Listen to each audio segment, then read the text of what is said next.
Hey guys, welcome back. It's Arjun Mittal here, founder and CEO tax advisory. आज अपन इस video में बात करने जा रहे हैं प्राइवेट लिमिटेड कंपनी को कैसे चलाते हैं, क्या-क्या मैनेजमेंट की रिस्पॉन्सिबिलिटीज होती हैं, डायरेक्टर्स की क्या-क्या रिस्पॉन्सिबिलिटीज होती हैं, शेयर होल्डर्स की क्या-क्या रिस्पॉन्सिबिलिटीज होती हैं। हम कंप्लीट डिटेल जानेंगे इस वीडियो के थ्रू। राइट, वीडियो के लास्ट तक बने रहिएगा। मैंने आपकी पीपीटी बनाई है आपके लिए। ये पीपीटी आपको डिस्क्रिप्शन बॉक्स में मिल जाएगी। आप वीडियो को लाइक कर दीजिए, चैनल को सब्सक्राइब कर दीजिए। राइट, सो हम बात कर रहे हैं प्राइवेट लिमिटेड कंपनी को कैसे चलाते हैं, how to run a private limited company. Right, so अब कंपनी को चलाने के लिए हमें बेसिकली बहुत सारी चीजों की नीडेड होती है। हमें सीएस की नीड होती है, सीए की नीड होती है, शेयर होल्डर्स की नीड होती है, डायरेक्टर्स की नीड होती है। हमें बहुत लोग चाहिए होते हैं। कंपनी कोई छोटा मोटा वेंचर्स नहीं होता है।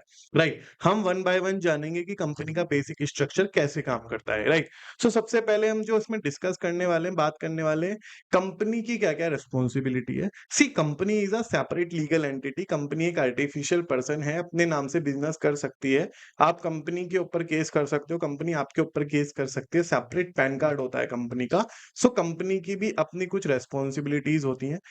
डायरेक्टर्स की अपनी रिस्पॉन्सिबिलिटीज होती हैं, शेयर होल्डर्स की भी होती हैं, चार्टर्ड अकाउंटेंट, कंपनी सेक्रेटरीज और जो सीएफओ होते हैं हमारे चीफ फाइनेंशियल ऑफिसर्स, उनकी क्या क्या रिस्पॉन्सिबिलिटीज हमारी होती हैं। सी, जो डायरेक्टर्स का वर्क होता है वो मेन होता है, क्रूशियल होता है। इनका जो काम होता है, ये डे टू डे डिसीजन लेते हैं। डायरेक्टर्स इनकी रेगुलर वर्किंग में पार्टिसिपेट करते हैं कंपनी की। कोई सिग्निफिकेंट मैटर्स होता है तो उसके लिए बोर्ड रिजोल्यूशन पास करते हैं। लेट सपोज कोई कंपनी इंपोर्ट कर रही है किसी दूसरी कंट्री से, तो उसके इंपोर्ट से रिलेटेड डॉक्यूमेंट्स वगैरह जो प्रिपरेशन करना होता है, उससे रिलेटेड जो फाइलिंग्स वगैरह होती हैं, वो सब डायरेक्टर्स की रिस्पॉन्सिबिलिटीज होती हैं। ये एक सिग्निफिकेंट टर्म मानी जाती है कंपनी के लिए इंपोर्ट करना। तो इस तरीके के बड़े-बड़े, छोटे-छोटे मैटर्स डायरेक्टर्स हैंडल करते हैं डे टू डे रिलेटेड।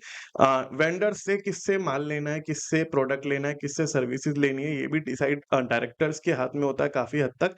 और सेलिंग वगैरह सर्विसेज और मैनेजमेंट किसको अपॉइंट करना है, किसको रिमूव करना है, ये बेसिकली डायरेक्टर ही होता है। जो डायरेक्टर का स्ट्रक्चर होता है, जैसे मैनेजर वगैरह किसी को अपॉइंट करना है, तो ये भी रिस्पॉन्सिबिलिटीज डायरेक्टर्स की ही होती है। आपकी बैलेंस शीट्स वगैरह जो साइन होती है, जो साल के एंड में, ईयर एंड, जैसे लाइक अगर मैं बात करूं करंट फाइनेंशियल ईयर की, तो 22-23 की लास्ट डेट 30 सितंबर है। कंपनी की जो बैलेंस शीट बनेगी, जो ट्रेडिंग पी&एल अकाउंट बनेगा, जो चार्टेड अकाउंटेंट बेसिकली प्रिपेयर करता है आपका, वो उससे रिलेटेड जो प्रोविडेंट फंड होता है, जो जीएसटी अगर कंपनी ने ले रखा है, तो जीएसटी की फाइलिंग क्वार्टरली और मंथली एज द केस में भी। आरओसी की भी कुछ फाइलिंग्स होती है, वो कंप्लायंसेस वाली भी मैंने वीडियो अलग बना दी है। आरओसी के बहुत सारे कंप्लायंसेस होते हैं, आपको लिंक आई बटन पे मिल जाएगा। उससे रिलेटेड जितने भी फॉर्म्स वगैरह पे साइन होते हैं, तो इन पे क्या होता है, बेसिकली डिजिटल सिग्नेचर अटैच होता है। तो ये डिजिटल सिग्नेचर डायरेक्टर्स के ही अटैच होते हैं, शेयर होल्डर्स के अटैच नहीं होते। राइट, जितने भी कंपनी के करंट अकाउंट्स होते हैं, बैंक अकाउंट्स होते हैं, उसकी भी रेस्पॉन्सिबिलिटी हैंडल करने की डायरेक्टर्स की ही होती है।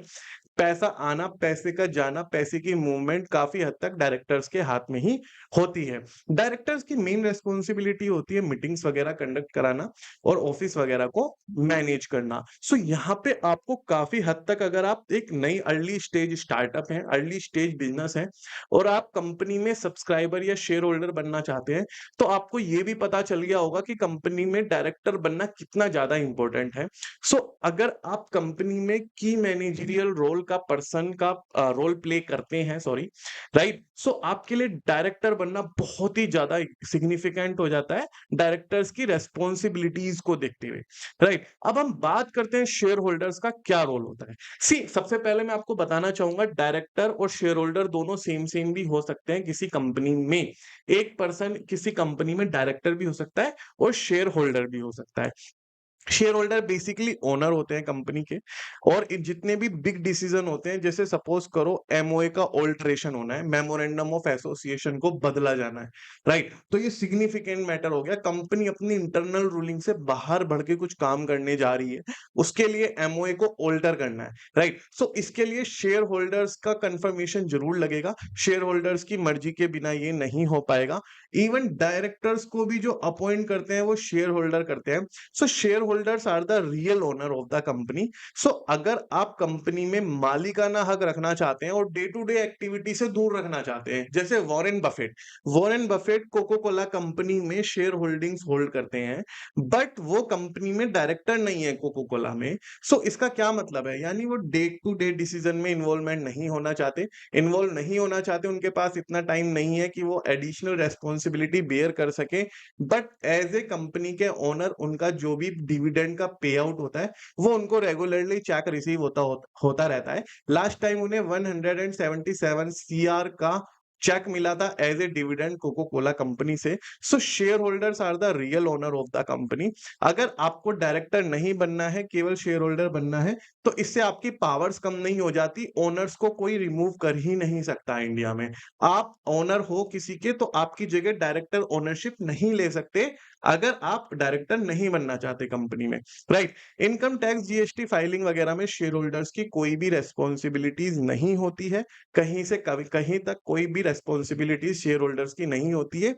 ये सारी की सारी रेस्पॉन्सिबिलिटीज आपकी डायरेक्टर्स की होती है या सीए वगैरह की होती है, जो भी अकाउंट्स वगैरह हैंडल करते हैं, right. Coming back to the next topic, हमारा आता है रोल सीए सीएस का।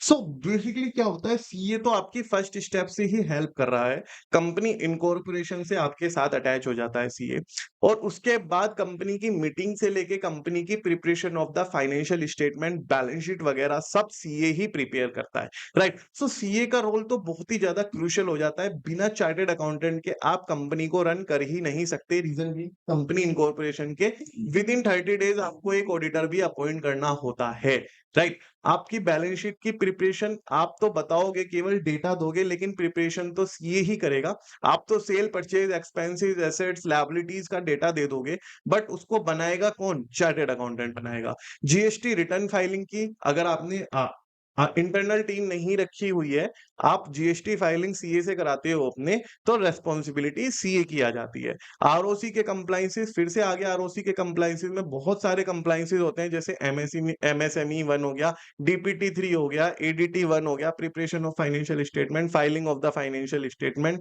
Board meetings, minutes of meeting preparation होते हैं। तो आरओसी के बहुत सारे कंप्लायंसेस होते हैं।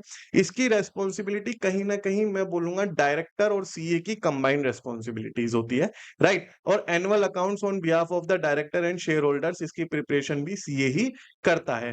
ड्यूटी सीए की होता है, बट डायरेक्टर और जो मैनेजमेंट होता है, ये इनका क्रूशियल रोल होता है। ये जब तक डेटा प्रोवाइड नहीं करेंगे तो चार्टर्ड अकाउंटेंट इनके डेटा प्रिपेयर नहीं कर सकता। सो अभी मैंने आपको बताया डायरेक्टर की क्या रेस्पॉन्सिबिलिटी है, शेयर होल्डर्स की क्या रेस्पॉन्सिबिलिटी है, सीए सीएस की क्या रेस्पॉन्सिबिलिटी है। अगर आप कंपनी कोई आप स्टार्टअप करना चाहते हो और आप कंपनी में मेन रोल पर्सन प्ले का करोगे, रहोगे कंपनी में, तो आपको बेसिकली डायरेक्टर भी बनना होगा, ठीक है। क्योंकि अभी हम डायरेक्टर रेस्पॉन्सिबिलिटीज में अगर हम दोबारा जाएंगे यहाँ पे, तो आपको पता चलेगा कि डायरेक्टर्स का कितना ज्यादा सिग्निफिकेंट रोल यहाँ पे कंपनी रन करने में होता है, ठीक है। लेकिन अगर आप खाली इन्वेस्टर हो, किसी कंपनी में इन्वेस्ट कर रहे हो, और आपके पास कोई पर्सन है जो ये सारी जिम्मेदारी लेने के लिए रेडी है और आपको उस पर ट्रस्ट भी है, तो आप खाली शेयर होल्डर बनिए, आप डायरेक्टर मत बनिए, ठीक है। थर्ड, सीए सीएस का रोल आप रिप्लेस कर ही नहीं सकते।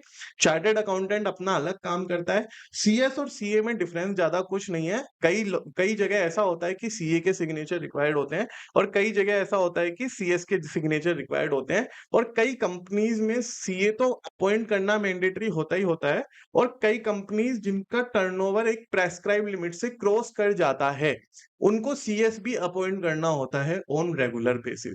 सो सीए सीएस में आप ज्यादा कंफ्यूज मत होना, आप खाली सीए या सीएस कोई भी अपॉइंट कर सकते हो, ठीक है, अगर आप स्टार्टअप फेज में हो। तो ये होता है कंपनी को कैसे चलाते हैं। अब कंपनी की रेस्पॉन्सिबिलिटीज क्या होती है, ओवरऑल सारी रेस्पॉन्सिबिलिटीज कंपनी की ही है।